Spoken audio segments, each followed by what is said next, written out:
پیرۆزە هەرگیز ناناتی ئێمە تۆمە دڵشاناتی یەمڵێ پیرۆزە هەرگیز ناناتی ئێمە تۆمە دڵشاناتی.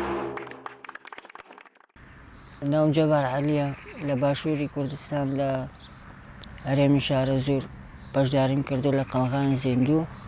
ئەمڕۆ دووەم ڕۆژمانە کە لە ئێرەین بۆ ئیدامەکردنی هێرشەکانی دەوڵەتی تورک لە سەر خاکی هەرێمی کوردستان و لەشکرکێشی داگیرکەری دەوڵەتی تورک.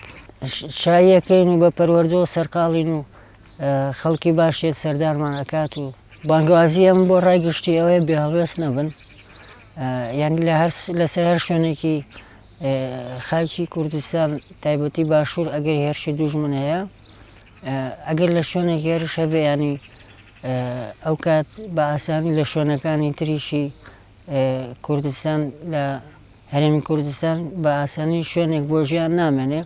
یعنی ئامانجی دەوڵەتی تورکی دوژمنی داگیرکەر ئەوەیە کە داگیرکاری و قەتڵ و عام و قڕ لەسەر گەلی کورد بکات لە هەر بەشێکی کوردستان.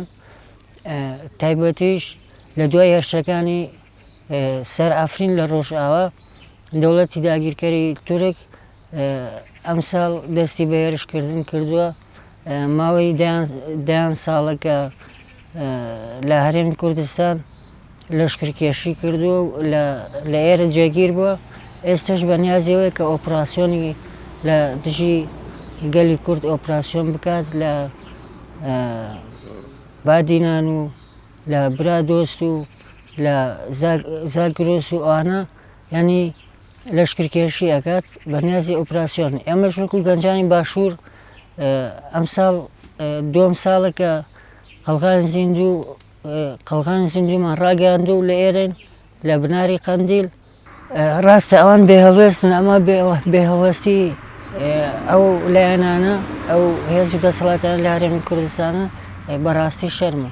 پێویستە هەڵوێستیان هەبێت، پێویستە بێدەنگ نەبن.